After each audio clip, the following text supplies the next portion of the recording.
Today, I'm honored to welcome Hussein Hallak, founder and CEO of Next Decentrum, global entrepreneur and author of the new book, The Dark Art of Life Mastery.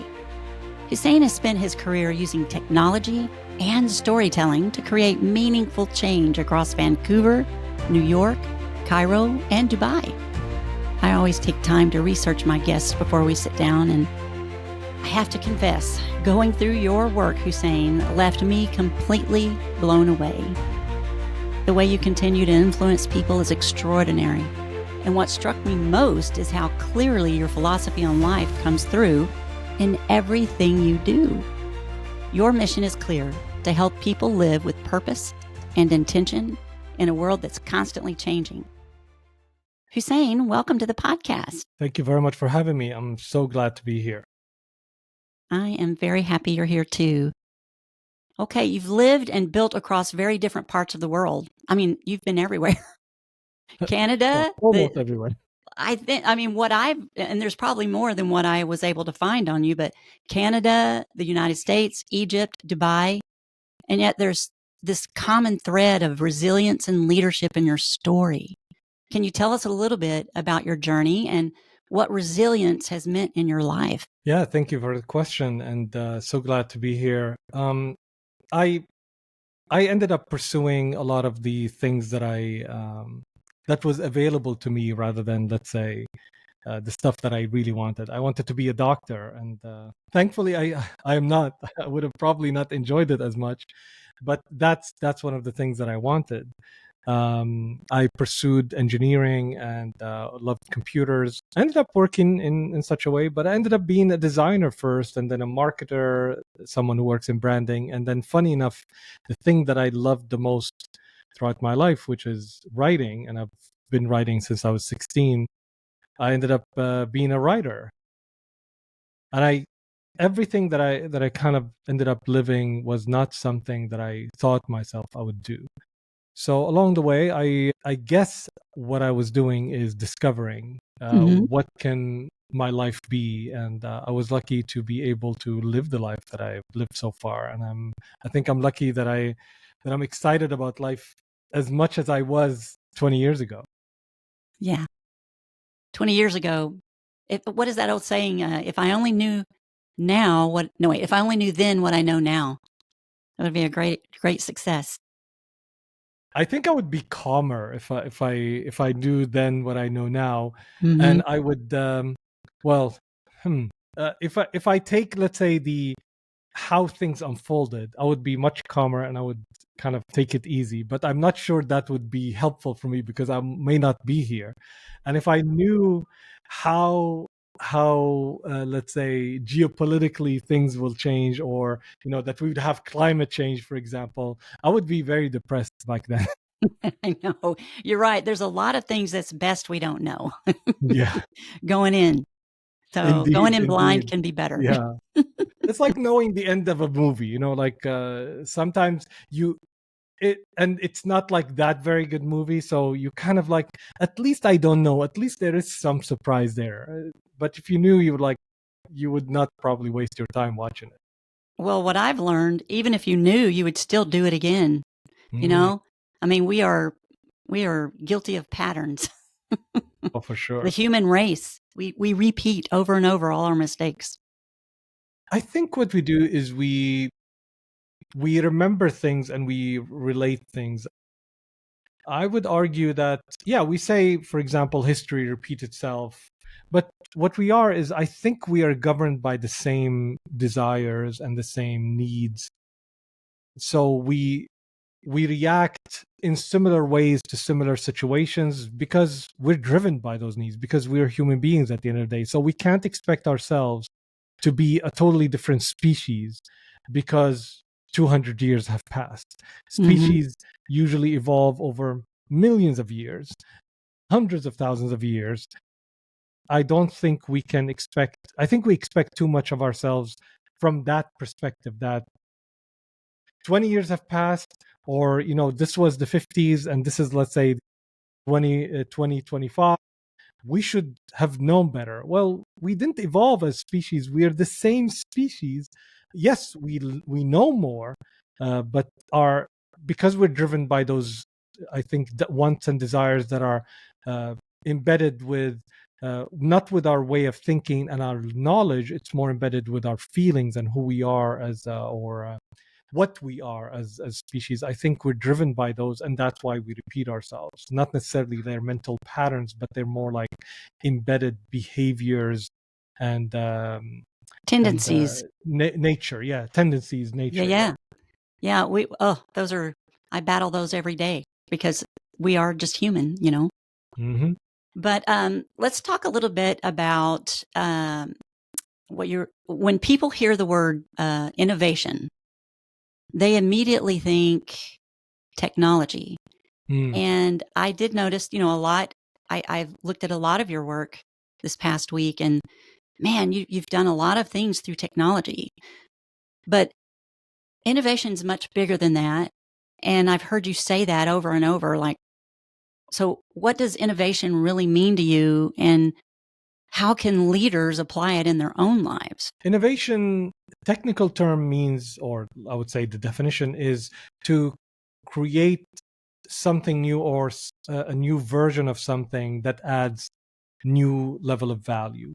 So that is innovative. So let's say this mic now is connected. So a wireless mic, for example, will be an innovation because it allows me to move more. So the value that I'm getting from the now, this may not be an innovation for somebody sitting or in a studio. Like, why would I want that? For somebody else who would use it, let's say for movement, that's considered an innovation for them. So that is what an innovation is. To be innovative is to continuously think of new applications for something or where you can take it further. And that's why we say, let's say about Apple, that let's say the last few versions of the iPhone was not innovative because it didn't add much value. It's the same thing, kind of new shape. So the value is not deep. Whereas if we think from the iPhone, let's say the first iPhone to let's say the third iPhone, Mm-hmm. there's a level of innovation because the camera was, so much better. Maybe there is Siri was introduced. I don't know if it's the third version or the fourth version. So innovation needs to be a step up in the amount of value that we get and the impact on our lives. And I think why it's important because it allows leaders always are looking to serve. What leadership means for me is that as a leader, you're looking for new ways or ways to serve the people that you lead. Service leadership is very important to make their life better, to make their well-being towards, basically move them together towards well-being. So how do you bring them together? How do you create something new or something what we call innovative, where it provides more value to the community? Like, for example, allowing them to do their tasks faster, for example, or creating a new form of protection. So these are the kind of things that that we call innovations, and that's why it's important. Because if you're stagnant and there's nothing new, as human beings, we get bored really fast, especially right now that we are used to this constant stream of entertainment. So Yes. I think there is more demand for innovation and meaningful innovation. Well, and I love that. And the reason I asked about innovation is because it plays such a close part to my message of the plus one theory. The plus one theory is all about doing your best plus one more, Mm, right? No mediocrity. So, but finding the desire to apply yourself like that can sometimes be challenging in the society that we have today. Because people are really turned into themselves. I mean, mm. and really, Hussein, people I think love to hate these days. It makes me sad to see that. So I like to talk about kindness and how can we be innovative with kindness, not just, the technology of the world, but like you said, with human beings and with mindset. I I was mean, having a conversation. Sorry, did you want to continue? no, I no, thought please. I, I'm welcoming anything you have to say. I was having a conversation around this, and it was an interesting one, which is um, I have a different perspective on that, and I'm writing, and I'm still in discovery. I have a perspective. That doesn't mean it is true, but it's a perspective. I think um, what we tend to assign for people is way more than how it works. So I think of how we operate on three levels: the personal level, the community level, and the systemic level. On the personal level, you're responsible for your choices. We never get trained on our choices. We in fact we put so much into our choices. Like, to make a choice usually takes time. For example, to choose who to be around, to choose what job you want to do, and all of those things. These are usually things that we put so much on it that we don't become good with our choices. And I'll come back to that in a second. The second level is community, where we work with others and where our actions and our words have meanings. Without community, our actions, our words really have not that much of value. Of course, you can go around the house and rearrange, cook for yourself, but really actions and words have more meaning and more impact when there's a community, people Yes. around you, where your words kind of have an impact or change people's minds or impact them or inspire them, or your action serves or helps people, contributes to people. And the systemic level is where communities come together to form a country or society, and they collaborate and they trade and so on and so Yes. forth. That's where systemic forces kind of are in control. So what we do is, if we look at today's world, we look at, let's say, school. School, what do you learn? You learn math, you learn some social science. Right now they're kind of history. Whoever's ruling, they change the history. So you learn some of these things. But what you don't learn is you don't learn how to choose every day, because all you're doing is you study. You don't choose what you study. Very rarely. You don't choose when to get an exam. You don't choose, and you're told that you have to win and you have to get marks, because other than that, you don't enter into university. And throughout your life, until you get into university, you don't know what university even means to you. So all of that gearing up, and then you go to university and you're working hard to get higher marks because you need to get a better career, but you still don't know what that means and what that means to be an adult and to have responsibilities. So the solution for that is to get you to work at a coffee shop, maybe, or a restaurant earlier. That is the solution to get you to learn what work means later. All of those things are not things that are natural for us. It's things that we made up so that in service of the systemic forces. Society needs us to work in a certain way, especially capitalist society. You need to go to the job, you need to be productive. The more productive you are, the more those companies make money, government functions, etc., etc. That's fine, but that doesn't mean it has to be your life. What we've done is, in service of that, we broke up the communities. We don't have time enough to spend time with our community, to be in service of our community members, to speak with our neighbors, because we have to go to work and we have to come back. We barely have enough time with our family.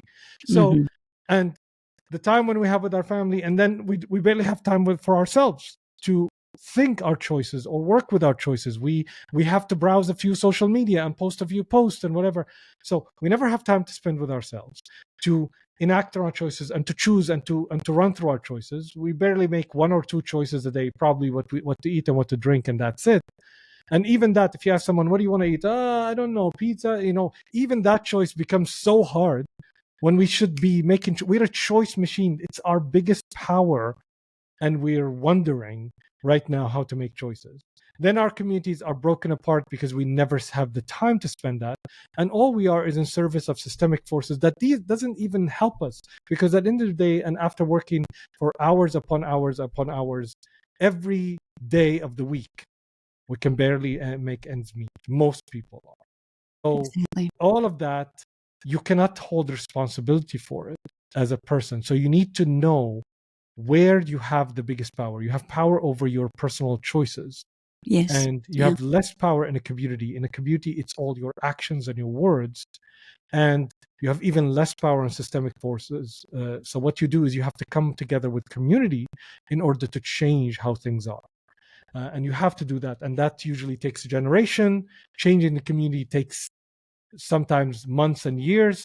Changing yourself is a split second. So where is your biggest power? It's in your choices. And we spend the least time making as many choices. What do you want to drink? I'll drink tea. If you don't like it, you can change it. But we like, I don't know, should I drink tea or coffee? Just pick.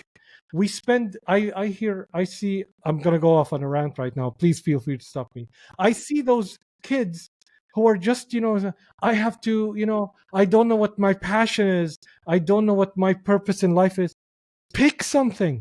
It should be as easy as playing a game. And I'm not being hard on them. Like the reason why they can't is because we're not used to that. We think of life as if these choices, our life depends on it. It doesn't. It's just like a game. You pick a game, and if you don't like it, you pick another game. And if you don't like it, you pick another game. And the faster you do that, what ends up happening is you end up trying so different things in life. In fact, right now, research studies are showing that some of the best ways to choose a career is to actually spend a few months testing a few career options until you know how it feels, so that you can make that decision. You cannot make it with no data. But what we're doing is like we're front loading things. Like, listen, let's teach you for everything. Let's fill your brain with information for everything, and let's destroy any creative talents, how much we spend on music, how much we spend on writing. And who are the people who are leading the world right now, who make the most money? Who did we celebrate her engagement? Taylor Swift and what's his name? The other guy who plays football, and she's a singer. They're not the scientists, they're not the math geeks, but what does school teach? How much time do we spend on art, culture, music? Nothing. So we front load it with so much information, zero information on what career choice. You look at the media and you see people that don't look like you, that don't spend, and we wonder, why do we have these gaps between our thinking and reality? Well, because we are making up those gaps from the way we're thinking and the way what we're following. So what we need to do is we need to stop and breathe and start learning. Understand that school and society didn't prepare us for life. No. Let's just agree on that. It's the way it is. You can change it, but crying over it is not going to help. Changing it, you have to change it and you have to act, but just understand that working to change it will probably benefit the next generation, not just your generation. And you should do it for sure. And it makes so much sense. Reality. Yeah. Understand that that's your reality. And now that you're anchored in reality, now you make choices based on your reality. You haven't been trained for life. So what does that mean? You need to practice. Yes. It's like somebody throwing you into a game of basketball when you studied math all your life, and now they're throwing you in a game of basketball. And it's okay for them to, now they throw you here, but it's on you that you expect yourself, well, now I'm playing basketball, I should play basketball like, Michael Jordan. Why are you putting that on yourself? It's like we expect that we should go through life knowing how to make choices very well. We punish ourselves for making bad choices when we haven't been making any choices throughout the last 20 years of our lives. You didn't choose your parents, you didn't choose your school, you didn't have any information to choose the career, and now you're looking back and say, why am I bad at making choices? You haven't made any choices. You're just starting your life. Usually in old tribes, what they do is when you grow up and you're an adult, you have a mentor, you have someone to learn from, you have your adults and what they call them, elders, that you learn and you around and you see how they make choices. No, at 18 we're thrown into life, and not only that, we're expected to live outside of our parents' help. Now you're on your own right now, you have to provide for yourself, make right choices and deal with life when you had zero experience in life. And nothing prepared you. So now, and we're wondering why we're making bad choices. Because you're supposed to make bad choices, because that's how you learn. You're just starting to freaking learn right now. I agree wholeheartedly. I mean, all the people that I help now with my with the tools that I offer are people that have no clue who they are. They have no sense of identity at all. And it's And it's because, okay that they don't, right? well, Because it's they didn't. okay, but they just Yeah, need to realize it and start finding some, and exactly. it's like they're battling it up the mountaintop to get to the Mm. mountaintop. And then they get up there and they're like, is this it? What's this all about? I have no clue. It's the journey, right? And it's the mistakes. It's everything that teaches us who we really are. I agree with you. I love what I'm going to play it back over and over and over. Oh my gosh, Hussein. I mean, if it's quite simple, really. You know, if you think about it, Yeah, we it's have the freedom to make simple but choices, not easy. but it's not easy because Yeah. we're brainwashed. Yeah, I'll explain what that means. Like we say, simple but not easy. Climbing up Mount Everest Mm-hmm. is simple but not easy. What does it mean? Simple. Simple means there are certain routes. You take certain gear with you. You have to go through a certain with a group of people. Everybody has a role. You have a Sherpa, the guide that takes you. So everybody knows how to climb Mount Everest. Everything is known about Mount Everest is known, but it's not easy because when you're there, first of all, once you get to base camp, which is the first camp before climbing Mount Everest, you have to stay there for a certain amount of time, and you have to acclimate to the height and how it is. And because we're different people, we react differently. There are certain people that just won't work for them, and it has nothing to do with how well prepared you are. So you can be physically fit, but you can't handle the height. Mm-hmm. It's as simple as that. It's like another example of it. There are certain people who can't handle the height. If you look from second floor, third floor, 10th floor, it's like they just can't help how they feel. They get vertigo or Yes. something. You can't overpower. You can't brute force through that.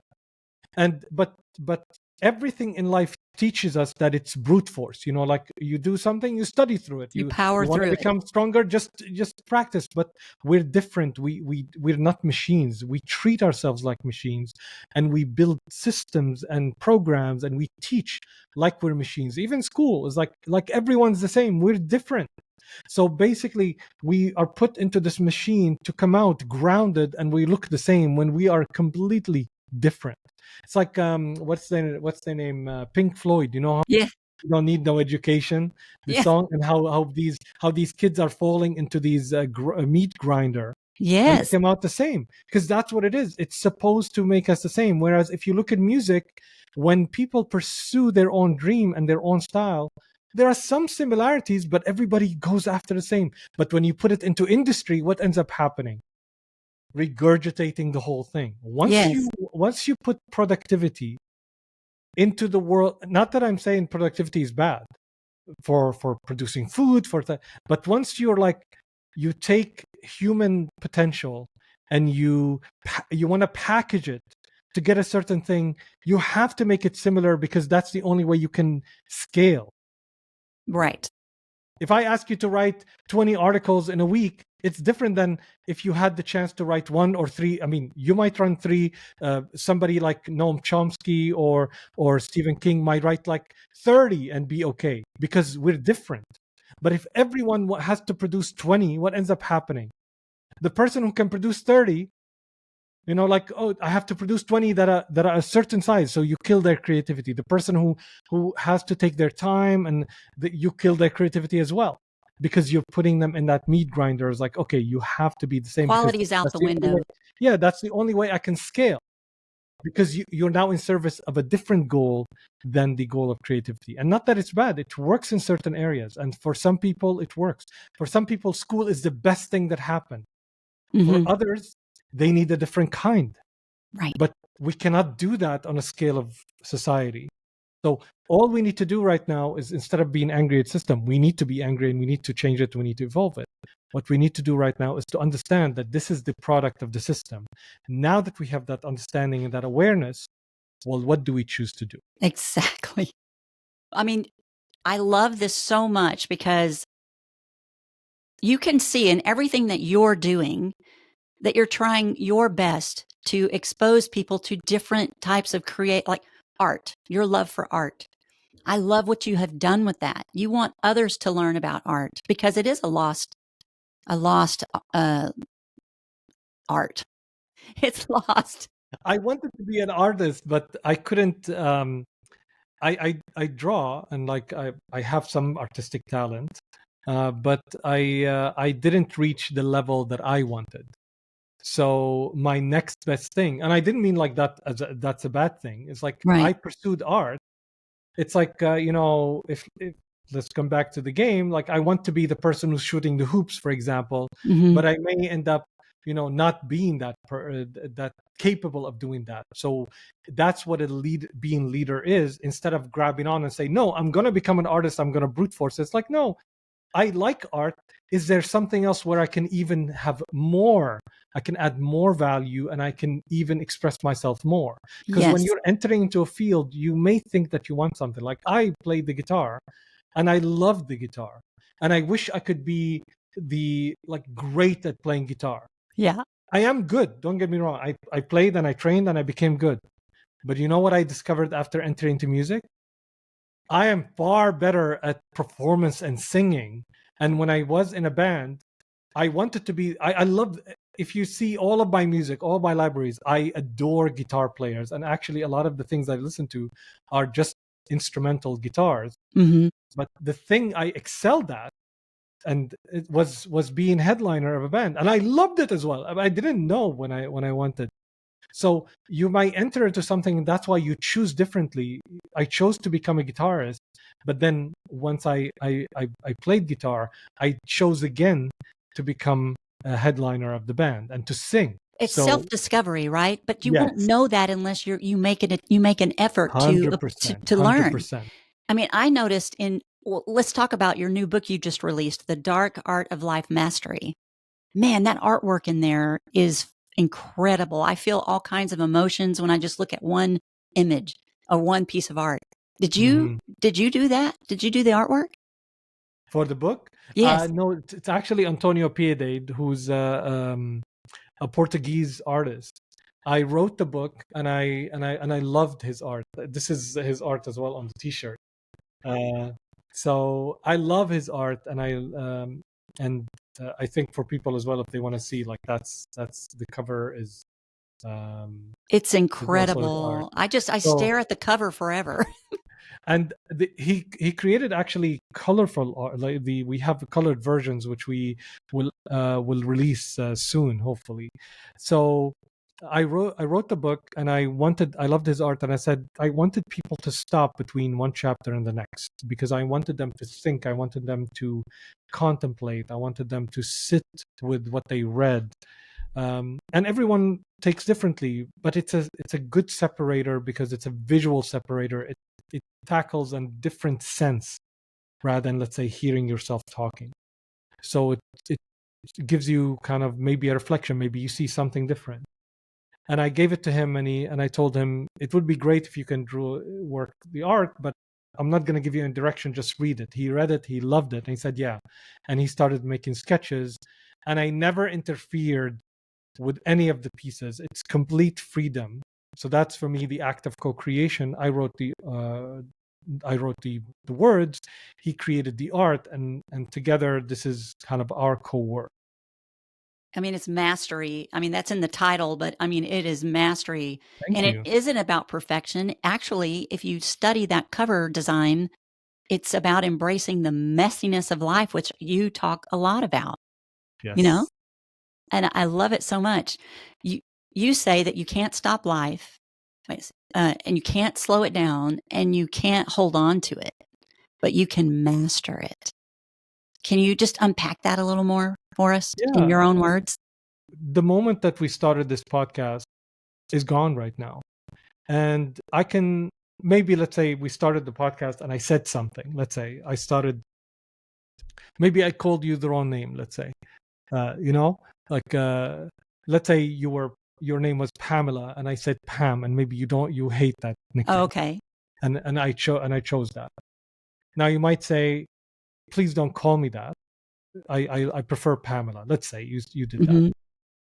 That moment is gone. What I can do is like, oh my God, I messed up. oh my God, what could I have done? I should have not done that. I should have asked. And and I can go all in my head while you're asking me a question, and I'm not present to the moment at all. I'm reliving, or I'm thinking of a moment that passed, Yes. and I can't change anything in it. What I can do, I can make a choice in the moment, and I can say, um, Pamela, if your name was Pamela, and I say, and I'm sorry if I did that, but like I can say, hey, I just want to say something. I want to say that I'm really sorry. I'm not saying that you have to apologize, but let's say in my mind, I am saying to myself, I should have apologized. I can make a choice in that moment right now. I just want to say, I apologize. I should have taken care. And if it's okay with you, I would like, if you want to say anything to me so that we can both say it, so I can be completely present with you. Let's say I do that. Suddenly, whatever's in my head is gone. I acted on it and I made a choice in the moment. Or I can choose to say, listen, I made a mistake. That's it. Sit with it. Be here. So that's a choice as well. Or whatever choice. Or I say, I choose to continue to think about it until the end of it. And that's how I'm going to do that. What I should not do ever is to consider it's gone. I can't do anything about it. And now I'm held hostage to something, to not being able to choose to move forward, whether to apologize or to ignore or to continue to relive or think about the moment. All of these choices are choices that I'm postponing, and basically I'm refusing to make a choice, so I'm held hostage for me not able to make a choice. Life doesn't care. You're continuing to ask questions. Life is happening, and I'm choosing to pretend that I'm holding it. I'm going to make that choice a little bit later. Choices happen in the moment, and when that moment is gone, you can't do anything. You can take a shot right now, the game is going to be over. Life continues to happen, and you can only make those choices. And if you live in the moment and make choices in the moment, and the more choices you make, the more skilled you are at it. Yes. I can tell you the last 2 weeks, I've had, like, for every, people think, oh, you've done 22 businesses, and they think it's a lot. If I can tell you how many businesses, not only I had ideas, I have like thousands, but I would say businesses that I started to write even what the profile would be, choose the name, even book the domain. I think I had like hundreds of domains. So it's a business that I decided the idea, and I thought about it, and I spent time, wrote the let's say the even the plan for. The 22 are like the ones that I managed to execute on. Similar to when you shoot hoops at a basketball, you have to take hundreds of shots to get a few in. And that is how life works. So in order for you to make good choices, you have to make a ton of bad choices. In order for you to live some great moments in life, you have to live through a ton of really bad, good, horrible moments and making mistakes. That is the only way. Life continues to offer you these opportunities. Live them, experience them, try, test, and learn along the way. What you don't want to do is just stick with one and keep trying to go back to it to fix it when it's gone. Don't let fear dictate what you do, right? Don't let fear. Over here in my family, we say it is what it is. That's a way Some of people doing like it. Yeah. that and some people hate that. Yeah. Some people don't like it, but it is what it is. Yeah. It is what it is. It's talking about what's happening outside, which is mostly about the systemic level, which is, it is what it is and you can't change it. Right. What it does, and it, in one way, and I use that all the time, and I don't mean, but if you don't mind, I'll jump on it. Please do. Because it is what it is. It talks about the outside circumstances. It is raining. It is what it is. And what that does, the unsaid, which is, what are you going to do about it? What's your choice? So it is raining. It is what it is. Do you choose to go out or stay in? If you choose to go out, you're probably going to get wet. It's going to be not a very nice ride, but you can drive or walk, but you can choose to do it. And if you choose to go in or to stay in, you didn't get the fresh air, you didn't walk, etc., etc. Every choice, there is no perfect choice. There is no good and bad choice. Every choice has the choice and the consequences. There is the choices you make and the choices you don't. These are the only two kinds of choices.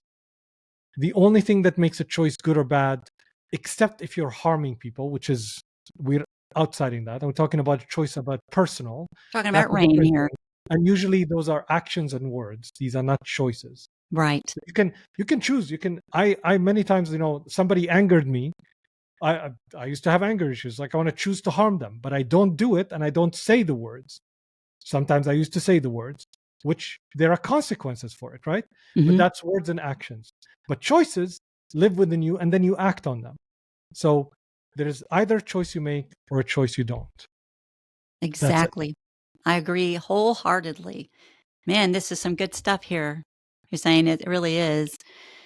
And Thank you you. you also talk about building with purpose.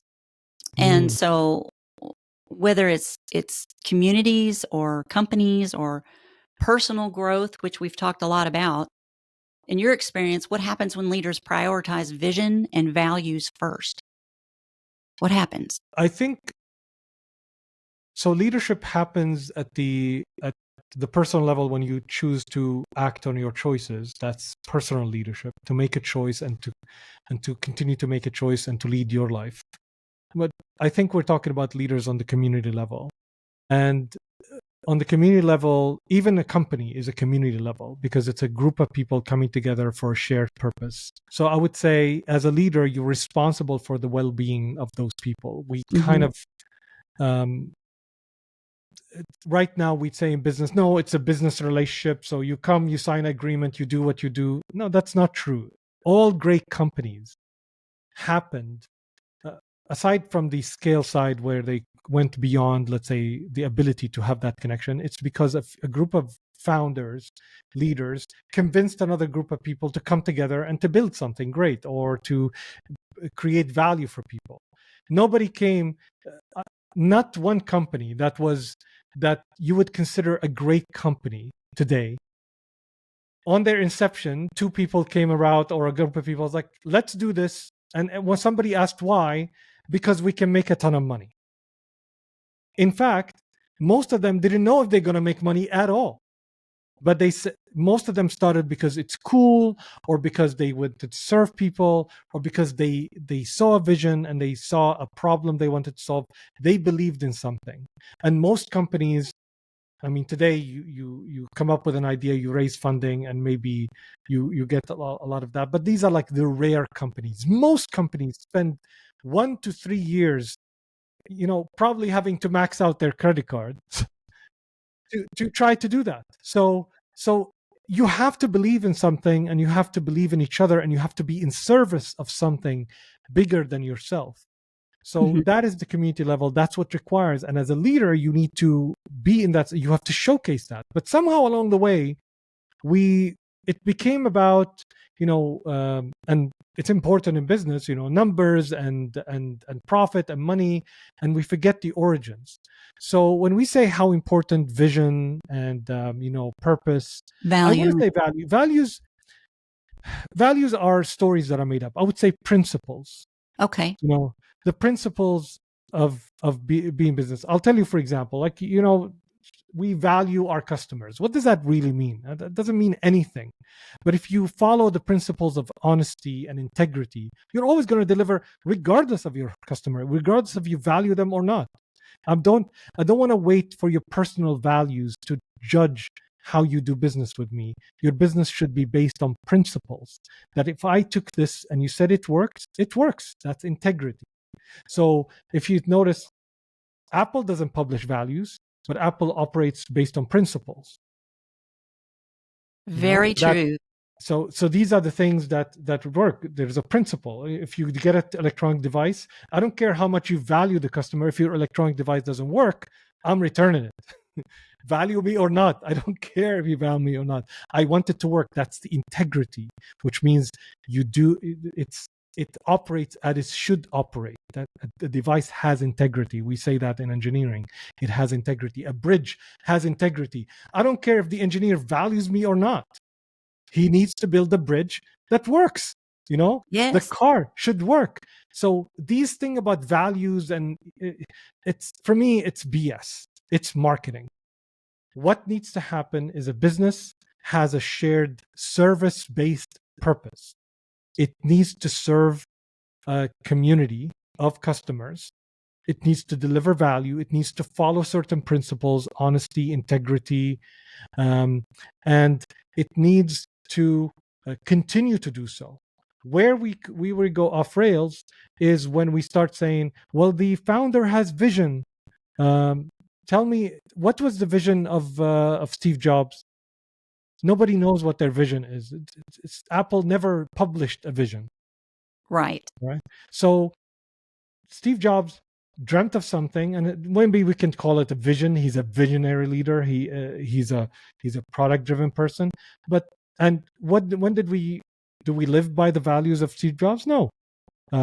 What he valued, of course, he has influenced, but it's also, Apple is driven by its customers, because once the customers don't believe, it doesn't matter how much vision you have, it doesn't matter how much money you have. Look at Apple right now. It stopped innovating and it's going down. Yes. It's a collaborative thing that we come together. But along the way, it became about how much money we can make and how much of our competition we can acquire to reduce competition so that we can make even more money. Businesses weren't created for making money. They have to make money as part of their function. It's part of their function. Just like a clinic is not supposed to be driven by making money. It's supposed to be driven by healing people. A business is not different. A business that makes cars, it needs to make the best cars possible for a certain group of people. If it's a truck, it's a truck. If it's a car, if it's a trailer, it needs to be a trailer. So, and it does its best job, and it's focused and it's niche. But somehow along the way, in Apple, it happened the same way. There was a documentary that talks about the difference between Steve Jobs and Tim Cook, for example, and how their leadership style differs. And Tim Cook started meeting with investors. Steve Jobs didn't care about investors at all. So didn't meet with investors. He went to the product every day of the week. He would meet with the product team. Tim Cook probably once every 2 weeks. And he met with investors, and that's why the most innovation that Apple has done in the past few years is financial innovation, where to go with their money and what to acquire. They didn't do any innovation on the product side. Whereas Apple, its success and the success that it achieved is because of the products. It changed 7 industries. It's unheard of. Yes. Invented 7 or 8 industries. Every industry that it went through. I mean, one of the things I would recommend for the listeners is to go search for, I think, the first kind of earbud, not the wireless one, the wired one, and how there's an ad where how many ears they tested to create an earbud that fits smoothly into most ears. And how much attention. Yeah, and the ad itself is such genius. In fact, Apple used to make ads about the making of the devices, not the features they made, because the making was inspired by the needs of people and the problems that it needs to solve. Not because Apple was great or big or it has money. Of course it has money and it can do these kind of things, but the principles and what drives them are these things. And once they lost, right now, the biggest product, Johnny Ive, is out of Apple. They lost, of course, Steve Jobs and all of that. And Apple became great at making money, but lousy at making great products. So it's what you incentivize, and businesses made for making products and being productive to produce. That's what businesses are. Right. Businesses are like people to me. They have to have a purpose. If you don't have a purpose, you don't feel any of the other words that we use, vision, value, whatever those things are. You have to have the purpose first. And the purpose needs to be serving people. Serving. Mm-hmm. Yeah. Yes. Serving them in a certain way, like someone who like a server in in a restaurant. Somebody serves coffee, the other serves, let's say, the plates. Yeah, Somebody serves the menu. You're in service of people. Everybody does a job, and together you can actually run a restaurant very efficiently. That's service. And every business is the same. You have to serve your customers and serve them in a certain way and serve them very well. Your plumber come and be of service, serves you by fixing your plumbing. You cannot ask your plumber to do your electric or, to cook your food. So that's his purpose. That's the purpose of the plumber. And the same thing with businesses. They need to have a purpose, and their purpose needs to be to serve their customers in that particular area. Man, I love all this. This is like you are the most amazing storyteller. And I know you have mentioned that storytelling is so powerful. You're making me blush, Pam. Huh? You're making me blush. Well, I mean, I know. I just the more I looked at all of your work, the more I was like, this guy's unreal. He's so amazing. I've learned so much just in the week I've researched you. Thank you so much. It means the world to me. Thank you. You're so welcome. I've learned a lot already. But the storytelling, that is I tell everyone that they have a story in them. And if everyone would just share their stories, I think that all of us would be a lot better off. So you think that it shapes how people and organizations grow. And 100%. Yeah. Oh yeah. I believe so too, because when you tell a story, it's either about a mistake or something that has happened, that you learned from. And basically that's what we need to do as people and organizations. We need to, like you said, make choices and keep learning, keep educating ourselves. So the world's changing really fast, and too fast, I think. And like we've talked about, uncertainties, overwhelming. What advice would you give to someone trying to find clarity and direction? I guess maybe you would talk to them about making choices. Yeah, and I think let's say you're living in the moment, whether you're let's say going into adulthood, or you are my age, midway through your life, and you're kind of making choices. I think you need to be aware of your environment and the story you tell yourself. Like I can tell myself many stories at 51 right now. I can say, you know what, I lived all this life and I still don't have, $100 million in the bank, which is, I think, 300 million. That was my vision board thing. Your personal goal. I had 300 million for some reason. I love the number 3. So like, why get 100 million if I had 3? So I also, one of the stories is I will climb Mount Everest, is the peak of physical accomplishment or human accomplishment, and I have to climb it. And I would have to have the Mercedes SLS red car. That was the story I was telling myself. I could look back and say, well, I haven't achieved those, so it means this. So I tell myself the story, and that story will color and will impact how I look at life. Because if I look at life and say I haven't achieved and maybe it's true. I mean, it's true that I haven't achieved those things, but I'm not telling myself, or I'm not talking to myself about the most important thing, which is, what did I really want? And along the way, one of the things that we don't spend a lot of time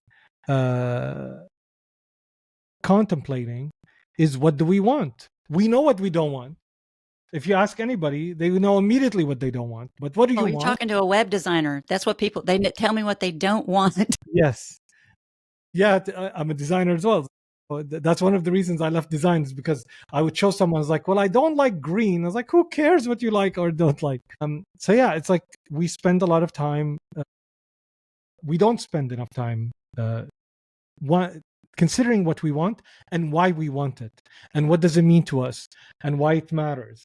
And when we do that, what ends up happening is we become more intimately aware of who we are and what matters to us. And we also discover that changes across time.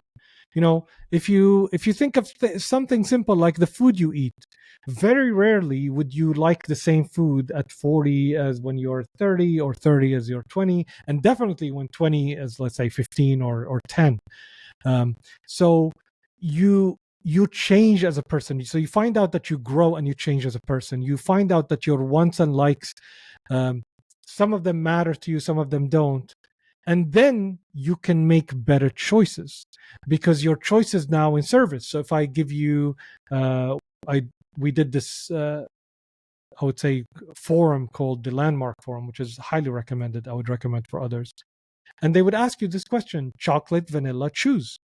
And if I haven't spent enough time, chocolate and vanilla, like going to an ice cream, and you don't know these options, and you don't know what you'd like, you'll stand there like a deer in the headlight. You do the Right. same in Starbucks, especially when they introduce something new. I mean, when they introduce three things that are new, it's like, oh my God, as if I need more choices. Can you just introduce one thing new so I can make the choice? And in fact, this is actually proven by science.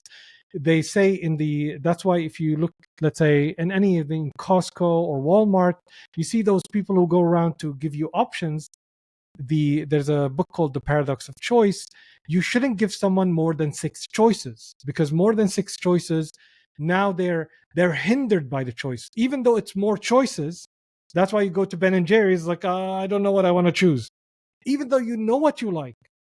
Like, you always like chocolate, and maybe every time you choose chocolate, but every time you see it, the overwhelm, because we used to go for hours to find one thing to eat when we were 100,000 years ago. Yes.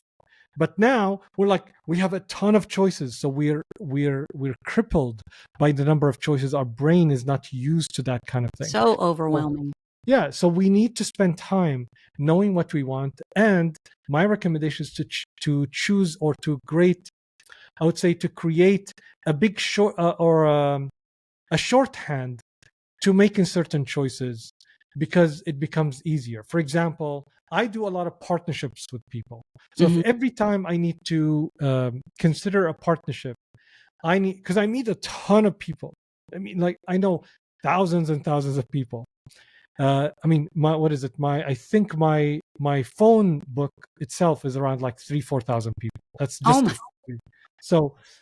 I remember I had to change from a Samsung to an iPhone, because the Samsung phone started, when I went to dial someone, it would hang up because I had so many people It on couldn't my phone handle book. the load. Yeah, couldn't handle that. So how do I make decision onto who do I spend time with, who do I partner? Because when you're a certain, let's say, level, you're working on something, and something that it's fine. A lot of people want to work with you. So I developed a shorthand for that, and I say I have to work with people that I like. So that's the first thing, and it's easy to, and they have to be like snap judgments. Like they have to. I know who I like. It's very visceral. You know who you like. You know who you don't like.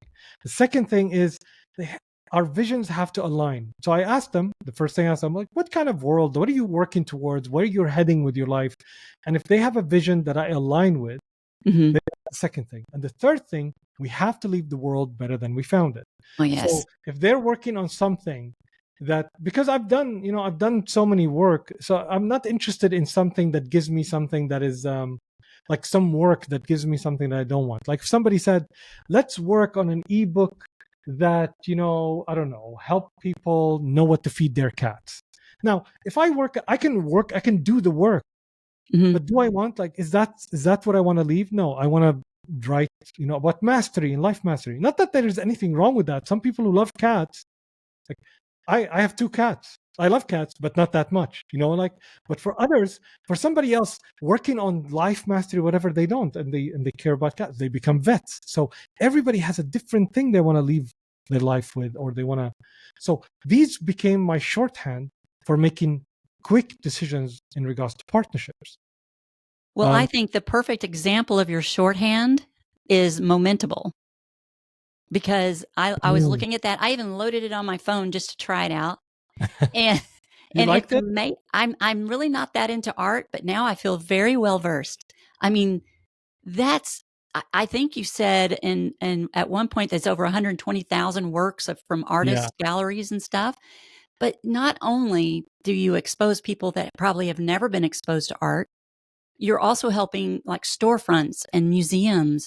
I mean, you're accomplishing a lot of different things with one effort. Well, I'm hoping to. The art thing is, I would say, something that I've always had since 1992, because I was born before the internet, didn't have access, and I remember begging so I can borrow one art book from the father of a friend of mine, because the art book in America is $100, $200, let's say. Mm-hmm.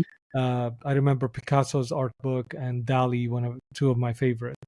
But for me in Syria, $100 is the salary of an engineer for a month. It's like if I told you right now, and not any engineer, electronic engineer. So I would say, if I told you right now, here's a book, all you have to do to buy it is $6,000 to $8,000 a month. Like to buy one book a month, you wouldn't buy. Like if somebody would have given you, let's say, here, do you want to see this book? You would want to borrow it because it's very valuable. So that's how valuable those things were for me. So I've always felt that there was so much more, and I loved art, and there was very little space to experience art. We didn't have a national gallery. We didn't have like a lot of these big museums. We had two museums, one war museum and one national museum, which is more focused on artifacts rather than art.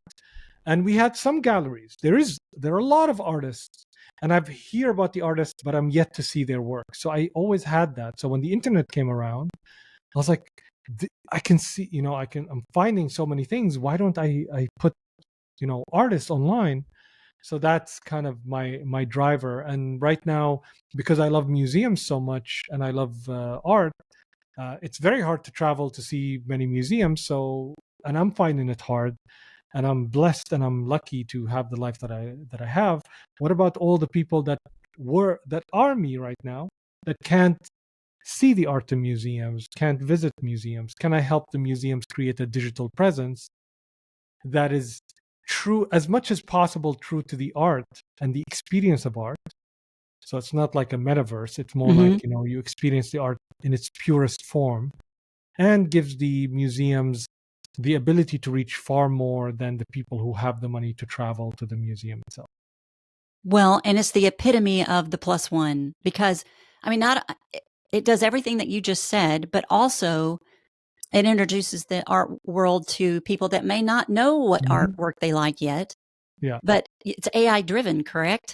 So I mean, like, depending on what art that I'm choosing to look at, I mean, it can decide for me, oh, she likes this type of art, so let's show her these artists.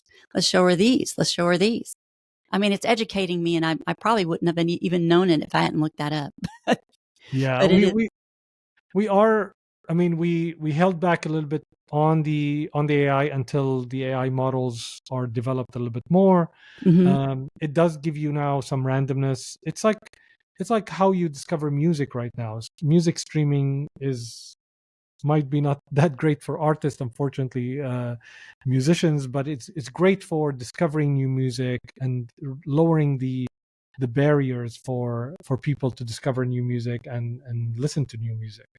And I think that's important, that art and culture used to be something that we shared. We've always spent time attending plays, sharing it with each other. It creates shared language. It builds bridges, breaks down barriers, and I think it's important that we come back to that, or else we're gonna continue to see ourselves adrift from each other. Yes. And back in my youth ministry days, when I was a youth minister, I had sixth graders through 12th graders their whole time, and teaching them about faith and the importance of it. However, I would also have classes on just the basic skills of life. Show them what art's like and why it's important. Show them how to change a flat tire, for Pete's sake, or how to balance their checkbook. All the things that would prepare them to go out, since, like you said, we're just shoving them out there at 18 years old. They're not prepared to live life. And I think that if a lot of leaders would take that approach, I think that, we'd have a lot of, it would make a big difference out there. So I agree. if you could leave listeners with one principle from the dark art of life mastery that you hope they apply starting today, what would it be? I would say the biggest thing is remember that life is finite. We don't like to think about that, but I think it's important to remind ourselves that we don't know how long we live. And so the moment that you're living right now is the moment that you have. It's not to make life more precious or less precious than it is, but that's what you have right now. So in this moment, live to the max and let that be an act of service and an act of contribution, because that will build you up. That will give you so much more value than you can ever think. And we think of contribution as kind of giving, but it's sometimes just loving someone, saying a nice word, smiling at someone. Contribution can come in all shapes and sizes. So I think, but when you put yourself into it, you find your purpose. You'll find out more about yourself and what works for you, and you'll end up building community, and you'll end up changing the world with small acts of kindness and contribution. Oh my goodness, just kindness heals, my friend. I know that for sure. So before we wrap up, Hussein, where is the best place for listeners to find you, follow your work, or get a copy of your new book? Absolutely. Thank you very much. Go to HusseinHallak.com. So that is HusseinHallak.com, and you will find everything about me that you want to know, or maybe you don't want to know. And I will make sure and note this in the show notes, everybody, so that you can just click on a link. Hussein, thank you so much for this conversation. Your journey reminds us that innovation, leadership, and purpose aren't abstract ideas. They're choices we make every day. For those listening, I encourage you to connect with Hussein through his website. I'm going to repeat it for you, Hussein. HusseinHallak.com, and it's HusseinHallak. And follow him on LinkedIn, Instagram, and Substack. I'll include all those links in the show notes. And of course, be sure to grab a copy of his new book, The Dark Art of Life Mastery. And as always, thank you for tuning in to the Plus One Theory podcast. Remember, your past doesn't define you, it prepares you. And you can always finish stronger than you started. See you next week.